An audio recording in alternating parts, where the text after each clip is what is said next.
கண்டிப்பாக சேமிக்கணும், சேமிச்சா வாழ்க்கை நல்லா இருக்கும் அப்படின்னு சொன்னால் ஓஹோ சே அப்படின்ட்டு போயிடுவாங்க.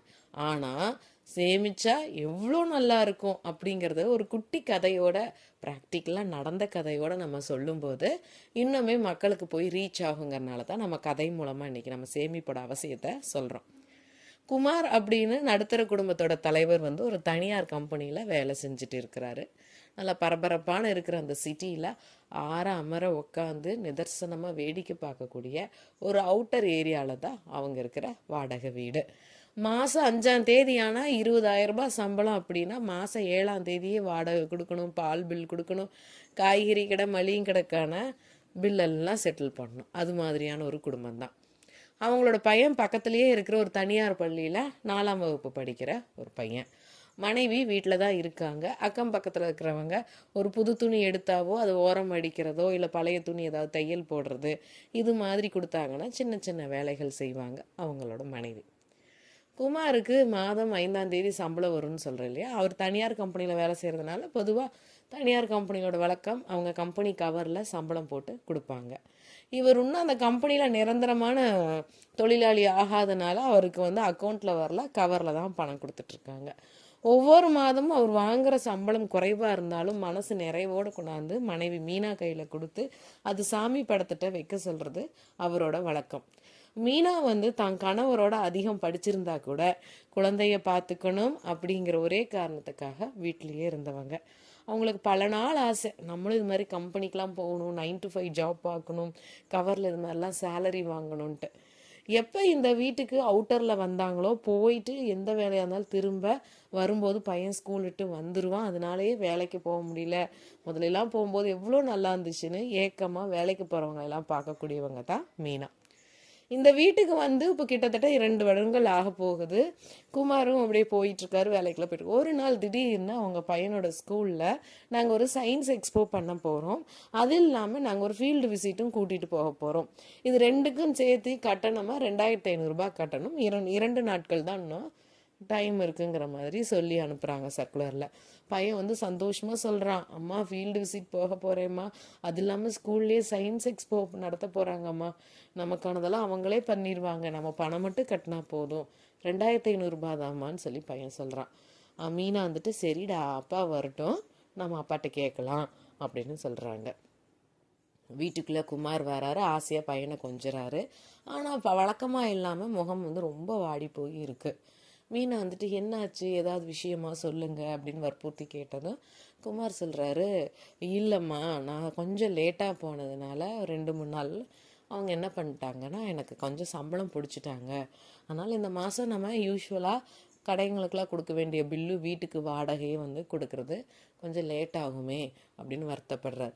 எவ்வளோ பணம் பிடிச்சிட்டாங்க, ஏன் நீங்கள் லேட்டாக போனீங்க அப்படின்னு சொல்லும்போது அதற்கான காரணங்கள்லாம் சொல்லி 2 பேர் டிஸ்கஷன் பண்ணும்போது, ஓ 1,500 ரூபாய் பிடிச்சிட்டாங்களா அப்படின்னு. அப்போ குமார் சொல்கிறார், ஒரு 1,500 ரூபாய் பணம் பிடிச்சா கூட நம்ம குடும்பத்தை சரியாக நம்மளால் நடத்த முடியாத அளவுக்கு நம்ம ரொம்ப ஏழ்மையில் இருக்கோம் பாரு மீனா அப்படின்னு சொல்லி ரொம்ப மனசு விரக்தியாக பேசுகிறாரு.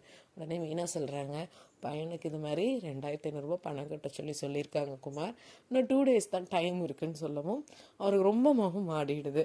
ஆனால் மீனா மட்டும் சிரிச்சுட்டே விடுங்க பார்த்துக்கலாம் அப்படின்னு சொல்கிறாங்க.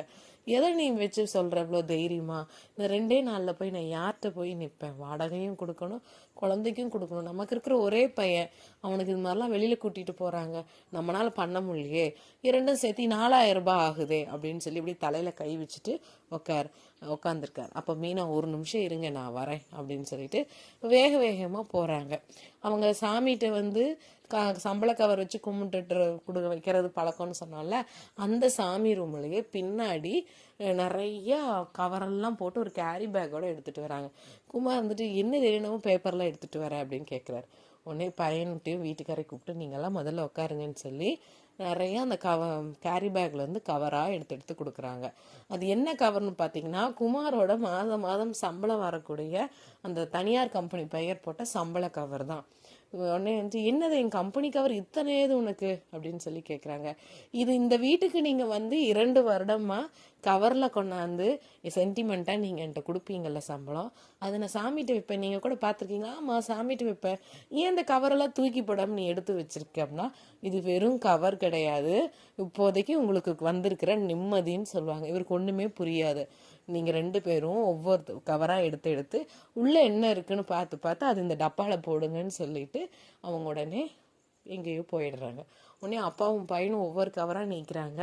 ஒரு கவரில் 100 ரூபா, ஒரு கவரில் 500 ரூபா, இன்னொரு கவரில் 10 ரூபா, இன்னும் 20 ரூபா, ஏன் இன்னும் சில கவரில் 8 ரூபா 6 ரூபான்னு சில்லறை கூட இருந்துச்சு. குமாருக்கு ஒன்றுமே புரியல. ஒரு டப்பாவை போட்டு நப்பிடுறாங்க. நப்புனதும் இத்தனை காசு ஏது மீனா அப்படின்னு கேட்கவே மீனா உன்னைத்தான் கேட்கவே மீனா வந்து சமையல் கட்டிலேருந்து மறுபடியும் வராங்க. வரும்போது அதில் ஒரு டப்பாவோட கையில் ஒரு டப்பாவோட வராங்க. இவர் இது என்ன டப்பா அப்படின்னு கேட்குறாங்க. இதையும் திறங்க அப்படிங்கிறார். திறந்து பார்த்தா 10 ரூபா 20 ரூபா, 10 ரூபா 20 ரூபா, 10 ரூபா 20 ரூபா நிறைய தாள்கள் அந்த டப்பாவில் வைக்க இடமே இல்லாமல் நல்லா அழுத்தி அழுத்தி மூடி வச்சுருந்தாங்க. அதையெல்லாம் பார்த்ததும் குமாருக்கும் குழந்தைக்கும் ஆச்சரியம், ஆனந்த கண்ணீர். நம்ம வீட்டில் இவ்வளோ பணமா, ஏது மீனா சொல்லுன்னு கேட்குறாரு. அப்போ மீனா சொல்கிறா, இந்த கவரில் இருக்கிற ஒவ்வொரு பணமும் ஒவ்வொரு மாதமும் நீங்கள் எனக்கு சம்பளம் சாமிகிட்ட வேணும்னு சொல்லி கொடுப்பீங்க இல்லையா, அப்போ எனக்குள்ள ஒரு ஏக்கம் இருக்குது. நானும் இது மாதிரி கவரில் எல்லாம் சம்பளம் வாங்கணும்னு ஆசைப்பட்டேனே. சரி, அதுக்கு என்ன, என் கணவராக கவரோட கொடுக்குறாருன்னு சந்தோஷம் இருக்கும். அந்த கவர் அப்படியே தூக்கி போட எனக்கு மனசு இல்லை. ஏன்னா அது வந்து எனக்கு பல நாள் ஆசைகள், இந்த கவரில் பணம் இருக்கும் நானும் கையில் வாங்கணும்னு. அதனால இந்த ஒவ்வொரு கவரையும் தூக்கி போட மனசு இல்லாமல் வைப்பேன். அந்த கவர் அப்படியே வச்சு என்னைக்காவது நம்ம தூக்கி போட்டுட்டோம்னா என்ன பண்ணுறதுன்னு சொல்லி ஒவ்வொரு கவரும் நான் வந்து ஒவ்வொரு மாதம் நீங்கள் எனக்கு செலவுக்கு கொடுக்குற காசில் இந்த மாதம் ஏதோ ஒரு காசு, சின்ன காசோ பெரிய காசோ நான் எடுத்து வைக்கணும்னு முடிவு பண்ணி ஒவ்வொரு மாத கடைசி என் கையில் மீதம் இருக்கிற அது சில்லறையாக இருந்தாலும் 500 ரூபா 200 ரூபா தாள் எதுவாக இருந்தாலும் நான் அதில் போட்டு வச்சுக்கிட்டே வந்தேன். அது இப்போ நம்ம கஷ்டத்துக்கு உபயோகமாக இருக்கும்ல அப்படின்னு. அது எவ்வளோ இருக்குன்னு எண்ணுனீங்களா அப்படின்னு கேட்குறாங்க. இல்லையேம்மா, நாங்கள் அப்படியே அதிர்ச்சியில் உறைஞ்சு உட்காந்துருக்கோங்கிறாங்க. அப்போ இந்த டப்பாவில் இருக்கிற பணம் என்ன, இதில் என்ன சென்டிமெண்ட்டுன்னு சொல்லி அன்பா பாசமாக சிரிச்சு கேட்குறாரு. அப்போ மீனா சொல்கிறா, உங்களுக்கு தெரியும்ல எனக்கு டெய்லரிங்னா ரொம்ப இன்ட்ரெஸ்ட்டுன்னு. எனக்கு ஃப்யூச்சரில் பெரிய பொட்டிக்கோ இல்லை டெய்லரிங் ஷாப் வைக்கணும்னு தான் ஆசை. ஆனால் அதுக்கெல்லாம் சும்மா நடக்குமா, சேமிப்பு வேணும் இல்லைங்களா. அதனால் நான் பக்கத்தில் இருக்கவங்களுக்கெல்லாம் சின்ன சின்ன தையல் வேலை செஞ்சு கொடுத்து நான் காசு வாங்கிட்டு இருக்கேன். அதில் இன்றைக்கி ஒருத்தர் வந்து எனக்கு 30 ரூபா கொடுக்குறாங்கன்னா அதில் 20 ரூபா நான் வச்சுக்கிட்டு 10 ரூபா இதில் போடுவேன். 20 ரூபா கொடுத்தாங்கன்னா 10 ரூபா வச்சுட்டு 10 ரூபா போடுவேன். ஏதாவது ஒரு காசு மொத்தத்தில் 10 ரூபா 20 ரூபா, 10 ரூபா 20 ரூபாங்கிறது என் எண்ணிக்கையாக இருந்தது. இது கடந்த 6 மாதங்களாக நான் போட்டு வச்ச டப்பா, அழுத்தி அழுத்தி போட்டு வச்சுருக்கேன்னு சொல்லிட்டு ஆனந்தமாக, நீங்களாம் அதை என்னங்க நான் இதை என்றேன்னு சொல்லிட்டு 3 பேரும் என்ன ஆரம்பிக்கிறாங்க. என்ன ஆச்சரியம் தெரியுங்களா, குமாரோட சம்பள கவர்லேருந்து எடுத்தது மொத்த தொகை 6200 ரூபா. அவங்களோட தேவை எவ்வளோ இருந்தது, 4000 ரூபாய். மீதம் எவ்வளோ அதிகமாக இருக்குது, 2600 ரூபாய். குமார் சொல்கிறாரு, நீ அந்த டப்பாவை எண்ணாத மீனா, இதுலேயே 2600 ரூபாய் அதிகமாக இருக்கு பாரு அப்படின்னு சொல்லி அவர் சிரிக்கிறாரு.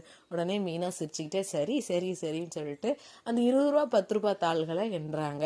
அதில் அவங்களுக்கு ஒரு 1400 ரூபாய் இருந்துச்சு. குமார் 1400 ரூபாய் இருக்குது குமார்னு சொல்லி சந்தோஷமாக சொல்கிறாங்க. அப்போ மொத்தம் நம்மகிட்ட 4000 ரூபாய் அதிகமாக இருக்குது அப்படின்னு சொல்கிறாங்க. நம்ம எதிர்பார்த்தது 4000 தான், இப்போ அதோட 4000 அதிகமாக 8000 ரூபாய் நம்மகிட்ட இருக்கே. மீனா தான் சொல்லி அவர் பாராட்டுறாரு. உடனே குட்டி பையன், அம்மா ரொம்ப தேங்க்ஸ்மா, அப்போ நான் ஃபீல்டு விசிட் போகலாம்ல, சயின்ஸ் எக்ஸ்போக்கெலாம் காசு கொடுத்துர்லாம் தானேம்மா அப்படின்னு சொல்லி சொல்கிறாங்க. எல்லாம் கொடுத்துர்லாம், நம்ம வீட்டு செலவும் பண்ணிடலாம். மீதம் இருக்கிற 4000 ரூபாய் நம்ம என்ன பண்ண போகிறோன்னா பக்கத்தில் இருக்கிற ஏதாவது ஒரு பேங்க்கில் போய் அதை நம்ம டெபாசிட் பண்ணி அது நம்ம எப்பவுமே தொடாமல் அது ஒரு பணம் வந்து பெருகிட்டே இருக்கட்டும். கண்டிப்பாக நாளைக்கு உன் படிப்பு செலவுக்கு மட்டும் அதை நம்ம எடுத்துக்கலான்னு சொல்கிறாங்க. உடனே குமார் மீனாவை வியந்து பார்க்குறாங்க. மீனா, இதெல்லாம் நீ எங்கே கற்றுக்கிட்ட, எனக்கு கூட தோணுது இல்லையே அப்படின்னு. அப்போ தான் மீனா சொல்கிறாங்க, நீங்கள்லாம் வீட்டில் என்னை விட்டுட்டு போனதும் நான் என்ன சும்மாவாக உட்காந்துருப்பேன், நானும் சிந்திப்பேன்ல நம்ம குடும்பம் எப்படி வளரணும்னு, அப்போல்லாம் சிந்திச்சு எனக்கு கிடைச்ச திட்டங்கள் தான் இதுன்னு சொல்லும்போது குமார் ரொம்ப பெருமையாக மீனாவை தட்டி கொடுக்குறாங்க. இந்த கதை நல்லா இருக்குல்லங்க கேட்கவே, ஏதோ கண்ணு முன்னாடியே குமார் மீனாவும் அந்த குட்டி பையனும் வாழ்ந்ததாகவும் பார்த்த மாதிரியே நல்லாயிருக்கும். இது உண்மை கதையெல்லாம் இல்லை, என்னோட இமேஜினேஷன் கதை தான். சேமிப்போட முக்கியத்தை சொல்லணுங்கிறதுக்காக இந்த கதையை நானாக உருவாக்கிக்கிட்டது. இங்கே இந்த கதையை கேட்குறவங்க பார்க்குறவங்க எத்தனையோ குமார், எத்தனையோ மீனா இருக்கலாம், ஏன் எத்தனையோ அந்த குட்டி பையனாக கூட இருக்கலாம். அப்போ சேமிப்போட முக்கியம் எவ்வளோன்னு தெரிஞ்சதுங்களா? அதிகமாக எடுத்து வைக்கிற தொகை பேர் தான் சேமிப்பு. சின்னதாக எடுத்து வச்சா அது பேர் சேமிப்புன்னு இல்லைங்க. 5 ரூபா, 1 ரூபா, 2 ரூபாவும் நாணயங்கள் காசு தான். 1000 ரூபாய், 500 ரூபாய், 10,000 ரூபாவும் காசு தான் இல்லைங்களா? இந்த உலகம் அதை நோக்கி தானேங்க ஓடிட்டு இருக்கு. போதுமான தேவைகளை பூர்த்தி செய்கிற அளவுக்காவது நமக்கு பணம் இருந்தால் போதும். நம்ம ஆடம்பர வாழ்க்கைக்கு ஆசைப்படல, அத்தியாவசிய வாழ்க்கைக்காவது நமக்கு சேமிப்புங்கிறது ரொம்ப முக்கியம். இந்த வீடியோ உங்களுக்கு பிடிச்சிருந்துச்சுன்னா மறக்காமல் எல்லாரும் சொல்கிற அதே டயலாக் தான், லைக் பண்ணுங்கள், சப்ஸ்கிரைப் பண்ணுங்கள், ஷேர் பண்ணுங்கள். முடிஞ்ச அளவுக்கு ஓகே சூப்பர், இல்லை எஸ் நல்ல நல்ல கதை அப்படின்னு ஏதாவது ஒரு கமெண்ட் பண்ணிங்கன்னா இதே மாதிரி நிறையா இமேஜினரி ஸ்டோரி சொல்கிறதுக்கு எனக்கு ஹெல்ப்ஃபுல்லாக இருக்கும்.